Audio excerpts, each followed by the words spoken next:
नमस्कार। पॉलिटिक्स में आप सबों का स्वागत है। और आज हम पॉलिटिक्स में बात मोदी के या बीजेपी की उस पॉलिटिक्स की कर रहे हैं जो पॉलिटिक्स कहीं न कहीं पटेल, वल्लभ भाई पटेल से प्रेरित होता हुआ दिख रहा है। या यूं कहे कि वल्लभ भाई पटेल के उस ऑपरेशन को संघ, बीजेपी और मोदी ने भी स्वीकार किया है, जिस ऑपरेशन के सहारे पटेल ने राजा रजवाड़े जो उस दौर के थे उनको जिस तरीके से पटाया और फिर सटाया और उसके बाद फिर बाहर का रास्ता दिखाया, कमोबेश उसी रास्ते पर संघ, बीजेपी और मोदी चल रहे हैं। जी हां, जिस वक्त देश आजाद हुआ था और आजादी के बाद जो राजा रजवाड़े बचे हुए थे, 500 से अधिक राजा रजवाड़े थे, उसमें से कई राजा रजवाड़ा बड़ी मजबूत राजा रजवाड़ा था। जयपुर मान सिंह का, जो है आपको ग्वालियर, माधवराव सिंधिया के परिवार, इस तरीके के जितने राजा रजवाड़े थे मजबूत, उन सब लोगों को सत्ता का स्वाद लगा हुआ था, पावर का स्वाद लगा हुआ था। मान नहीं रहे थे कि हम विलय करेंगे। उसमें कई राजघराने को उन्होंने उस समय वहीं का राज्यपाल बना दिया। राजस्थान का, मध्य प्रदेश का, बहुत सारे ऐसे राज्य हैं जहां का राज्यपाल उनको बना दिया गया, उस समय के जो मजबूत राजा थे। और वो जब तक जिंदा रहे वो राज्यपाल रहे। लेकिन जैसे ही उनकी मृत्यु हुई, उनके बेटे को राज्यपाल नहीं बनाया गया। बात समझ में आई? ठीक संघ और बीजेपी अपना जो विस्तार किया पूरे भारतवर्ष में, तो शुरुआती दिनों में ऐसी पार्टियों को अपने साथ लिया जो सत्ता में थी या सत्ता की तरफ बढ़ रहा था, उसके साथ वो खड़े रहे, उनके अनुसार चलते रहे। और बाद में उन्होंने क्या किया, एक एक उदाहरण के सहारे समझिए। महाराष्ट्र, सबसे पहले बाला साहब ठाकरे के सहारे वो महाराष्ट्र में प्रवेश किया और धीरे धीरे धीरे धीरे धीरे धीरे बाला साहब ठाकरे के प्रभाव में अपनी पार्टियों का विस्तार वो करते रहे। जैसे ही बाला साहब ठाकरे का देहांत हुआ, उनके बेटे का सत्ता को वो स्वीकार नहीं किया और फिर क्या हश्र हुआ सब आपके सामने में। महाराष्ट्र में दूसरा वो प्रयोग शिंदे के साथ किया। शिंदे के साथ क्या हुआ सब आपके सामने है। इस तरीके की जितने पॉलिटिकल पार्टी थे, पंजाब में देख लीजिए, अकाली दल के सहारे वो पंजाब में प्रवेश किए, प्रकाश सिंह बादल तक सब कुछ ठीक ठाक रहा। लेकिन जैसे ही सेकंड पीढ़ी पर आया, बीजेपी और संघ कसना शुरू कर दिया। और आज स्थिति यह है कि पंजाब में भी बीजेपी की सरकार बन जाए तो कोई बड़ी बात नहीं है।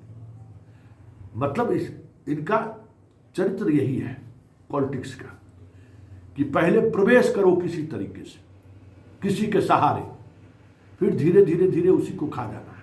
आप हरियाणा ले लीजिए। हरियाणा में क्या हुआ, चौटाला परिवार के सहारे सरकार बनाई, चौटाला परिवार के सहारे अपना विस्तार किया और धीरे धीरे पूरे चौटाला परिवार को इसने खत्म कर अब स्वयं भी खुद बीजेपी वहां सरकार चला रही है। बिहार में अभी ये प्रयोग जारी है। बंगाल फतह कर दिया। ममता बनर्जी कांग्रेस और सीपीआई, मतलब वामपंथी पार्टियों को खत्म करने के लिए बीजेपी के साथ मैदान में उतरी। आज बीजेपी ही दबा दिया। बीजू पटनायक का देख लीजिए, खेल खत्म। तो ये इनकी शैली है। ये कहीं न कहीं वल्लभ भाई पटेल के उस शैली से इन्होंने इस शैली को डेवलप किया है कि पहले जगह तो बनाओ, पहुंचने की जगह बनाओ, फिर बैठने की जगह बनाई जाएगी। और जब हम बैठ गए तो फिर बगल वाले को उठाने की व्यवस्था करो, और जब मौका मिले उस कुर्सी पर खुद बैठ जाओ। और ये कोई एक दिन का हिस्सा नहीं रहा है, ये बरसों बरस से प्रयास बीजेपी करती आ रही है, संघ करती आ रही है, और आज गंगा से गंगोत्री तक बीजेपी की सरकार है। सभी जगह आप देखिए, जहां कहीं भी इन्होंने गठबंधन के सहारे प्रवेश किया, कर्नाटक से लेकर सभी जगह धीरे धीरे गठबंधन के साथी को हाशिए पर ढकेलते ढकेलते अंततः पूरी राजनीति से उसको बाहर कर दिया। बंगाल देख ही रहे हैं, बिहार मतलब बिहार में आधा ऑपरेशन अभी हुआ है। सरकार तो बीजेपी की बन ही गई, नीतीश कुमार के प्रचंड बहुमत लाने के बावजूद भी 3 महीने के अंदर में चलता कर दिया उनको। परिस्थिति ऐसी बना दी कि नीतीश कुमार अब बाएं दाएं करने की स्थिति में नहीं है। तो ये जो 2029 से पहले देखिए, सेकेंड जनरेशन कोई टिकने नहीं देता है। जो आप देख लीजिए, ममता को उन्होंने स्वीकार किया, अभिषेक को स्वीकार नहीं किया, चौटाला को स्वीकार किया, चौटाले के बेटे को स्वीकार नहीं किया, प्रकाश सिंह बादल को किया, उसके बेटे को स्वीकार नहीं किया, बाल ठाकरे को किया, उसके बेटे को स्वीकार नहीं किया। बेटे की बारी जैसी आती है ताकत लगा देता है कि नहीं अब फाइट इट। तो बिहार में जो बेटे लोग राजनीति में हैं, निशांत पैर फैलाने की कोशिश कर रहे हैं। ये तय मानिए कि 1-2 बरस में निशांत फिनिश कोशिश करेगा। ये चिराग फिनिश है ही, उनका जो वैचारिक आधार था वो आधार खत्म कर ही दिया है।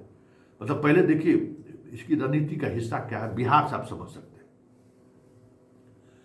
कि जदयू अभी तक बची हुई इसलिए है कि जदयू अपने राजनीतिक एजेंडों के साथ मौका बेमौका खड़ा दिखता है और उसी से अपने आप को बचाए रख रहा है।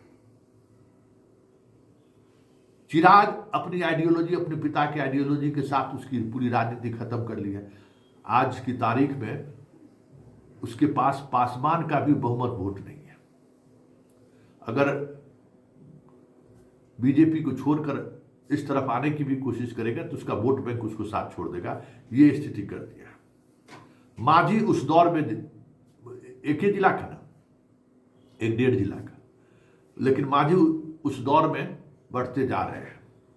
मांझी का जो विस्तार था वो विस्तार धीरे धीरे धीरे धीरे कम होता जा रहा है। एक रणनीति के तहत बाहर निकलने नहीं दे रही है मांझी को। बिहार में तो मुसहर बहुत सारी जगह पर है, सहरसा में है, दरभंगा में है, समस्तीपुर में बहुत सारे ऐसे इलाके हैं जहां मांझी का वोट है। लेकिन मांझी को गया और गया से बाहर की राजनीति में पनपने नहीं दे रहा है। इस तरीके से उलझा कर रखा है कुर्सी में। पद चाहिए ना, मंत्रालय चाहिए ना, दे रहे, चुपचाप अपना काम करिए। यही चिराग के साथ कर रहा है। तो चिराग और मांझी की सियासत को इसने समाप्त कर दिया है। अब इसके सियासत के सहारे ये कुछ नहीं कर सकते। इनका वोट बैंक भी धीरे धीरे खिसक रहा है। मांझी गया में जीतन राम मांझी के आने से पहले ने सांसद रह चुका है इनका। तो मांझी की सियासत को भी ये आत्मसात कर चुका है, पासवान की सियासत को भी आत्मसात कर चुका है।